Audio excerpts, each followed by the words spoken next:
Lék k uvolnění ucpaných cév na snížení cholesterolu si uděláte doma i vy za pár minut.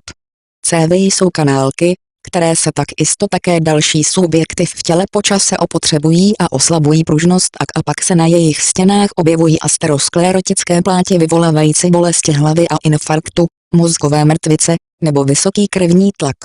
Tradiční medicína zná mnoho prostředků na pročištění cév a my vám odhalíme ten nejúčinnější. Tento lék se skládá z česneku a citronu, přírodní složky. Česnek snižuje cholesterol v krvi a citron pomáhá cévám nastartovat se.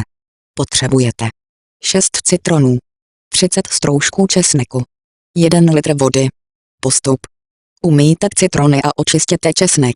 Vložte je do mlýnku na maso nebo lehce rozmixujte mixérem. Vzniklou směs nalejte do hrnce, přidejte vodu a postavte na plamen. Přiveďte k varu a ihned odstraňte z ohně. Po vychladnutí nalejte směs do vhodné nádoby na skladování a uchovávejte v chladničce. Nápoj byste měli konzumovat 3 týdny.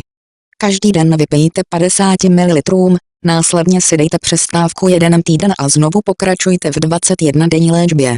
Tuto proceduru opakujte 2krát ročně. Výhody nápoje jsou neocenitelné. Zlepší krevní oběh, posílí imunitní systém, funkci ledvin a jater, a dokonce zabrání vzniku nádorových buněk. Tak jako u všech léků, i zde se nacházejí určité kontraindikace. Nápoj by neměli pít lidé se žaludečními a vředy, těhotné a kojící ženy, lidé trpící epilepsií nebo alergií na některou ze složek v receptu.